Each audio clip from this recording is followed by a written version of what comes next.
Later today, the father who pleaded guilty to killing his 7-month-old son will face a judge for sentencing.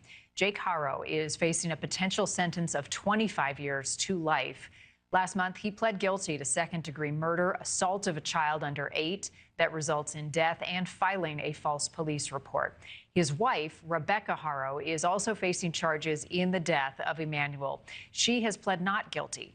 In August, Rebecca claimed that her son had been kidnapped when she was attacked and knocked unconscious in a parking lot. Deputies quickly determined, though, that the story was made up.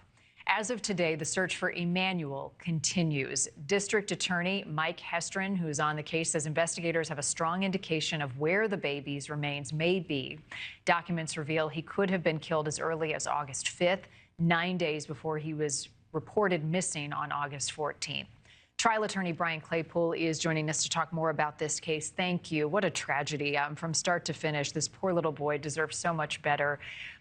Did it surprise you, Brian, that the dad pleaded guilty without a plea deal in this case and no indication of where a body may be?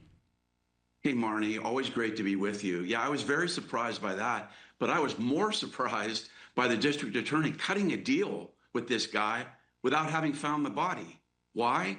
Because Marnie, if you find Emmanuel's body first, right, an autopsy is done, if he has any broken bones or bruising on his body, then in California, you have an enhancement now for torture. That's torture of a child in California. Why is that important? Because that takes this charge then to life in prison, not 25 years to life, where this guy might only get 18 years. So why'd they cop a deal without the body? And you just said he thinks he knows where the body is. And there's no statute of limitations in California for second-degree murder. So time was on their side. They've got this guy in jail for filing a false police report. Charge that as a felony, put him in jail for 2 to 3 years, and then get answers on where the body is. And here's another problem I have with this case. There's a systemic failure, not only in California, but across this country, with pathetic judges that don't put behind bars child abusers. This guy was charged with child abuse and convicted in 2018 of his other daughter, Carolina, 10 months old, beat her up. She's bedridden with cerebral palsy, and a judge lets him out on probation with a suspended 6-year sentence. And then he now commits this murder. So our system is really, really in bad shape, Marnie. Yeah, it's just sickening, and this kid was caught in the middle of it. Could he still cut a deal for a lesser sentence, Brian? I mean, he's facing 25 years to life, but if he leads them to the baby's body? Well, that's a great point, Marnie. Here's what I would have done if I was a prosecutor. I would have gone to the mom. I would have held off on Jake Haros, because once an abuser, always a child abuser, right? He's done it before, so you know that he's probably the quarterback in the killing of Emmanuel. So go to the mom. She's got a preliminary hearing today. Why are they doing that?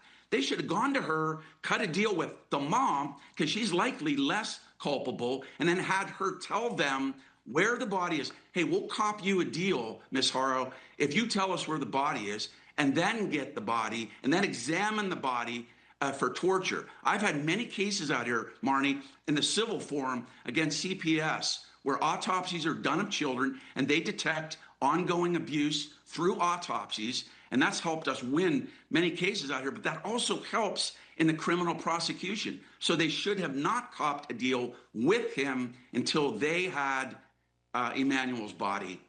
What do you think the legal strategy is there, Brian, that they didn't do what you say they should have? Yeah, one word: desperation, right? I'm seeing it all across the country.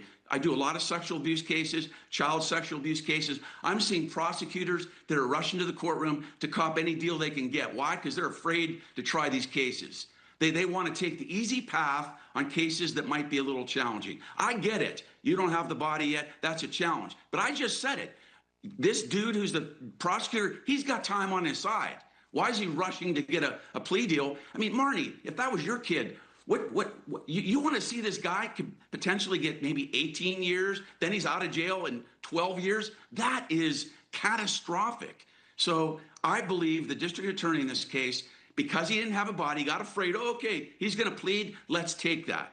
Where's the confidence? Where's the digging? Where's the strategy to go to the mom first? And rest assured, I bet she would have cut a deal. Maybe she will now, but then it's too late, Marnie. You can't go back to Jake Haro and charge him with torture. That would have put him in jail for life. Yeah, what a horrific case. Brian, I appreciate your passion on it. It is just one of the worst of the worst. Thank you, sir. You bet. Thanks, Marnie.